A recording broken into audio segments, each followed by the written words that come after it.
Bonjour mes petits théophiles, il fait beau, il fait chaud et nous sommes toujours à Bangkok après 7 mois de confinement, mais j'ai enfin trouvé un petit tragouar qui me permet de vous expliquer la différence entre le pu'er, chang et chaud.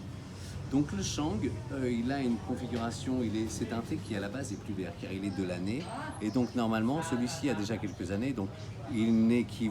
pas équivalent au thé de la montagne sacrée que vous pouvez trouver sur notre site. Mais donc sa particularité, c'est que la fermentation bactérienne qui s'est opérée juste après la mise en condition, donc en galette en général, en galette ou en vrac, les feuilles vertes au début ont commencé un processus de vieillissement qui sera travaillé à la longue par des micro-organismes qui induira un changement de couleur, comme vous pouvez le voir, de saveur, d'arôme du thé, qui sera toujours de plus en plus brune foncé. C'est le résultat d'une oxydation spécifique à la bonification. Voilà, donc ça c'est une galette très traditionnelle qui est très bonne, et donc ces thés-là, ils vieillissent très très bien, mais l'intérêt en fait c'est peut-être parce que certaines personnes préfèrent ces galettes-là, donc qui est le pu'er chaud, qui est celui qui a subi, qu'on l'appelle mature, il n'est pas fermenté, avec une méthode de fabrication aux origines plus récentes, plus industrielle si je puis dire, ça dépend de la provenance du thé. Mais donc il y a une inoculation bactérienne supplémentaire qui permet aux feuilles de pu'er qui sont en strates, qui sont vertes à la base, qui maturent plus rapidement. Donc il y a des personnes qui l'achètent parce que le goût est plus, on dirait, plus robuste, mais aussi il a un goût de vieillissement plus rapide. Donc ces changs ont travaillé, ces chauds, pardon, ont travaillé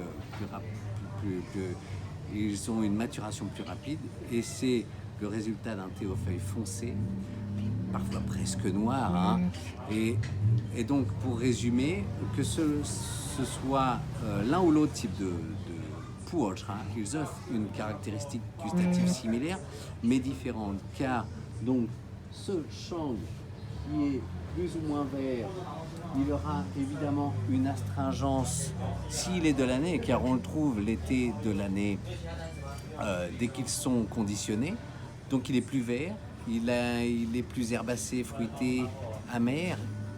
au contraire de cette maturité qu'a déjà atteint les chauds pu'er, qui aura un goût plus boisé, des approches minérales plus rondes, plus douces, plus moelleuses. Et donc même si ils sont moins coûteux à l'achat, ils permettent à certaines personnes d'avoir cette caractéristique de thé maturé, boisé, moelleux, avec une complexité plus abordable, si je puis dire, qu'un chang. Cependant, vous pouvez vous procurer des chauds qui vous permettent de laisser les changs maturer dans votre cave à thé, que vous pouvez retrouver dans le meilleur thé de Chine.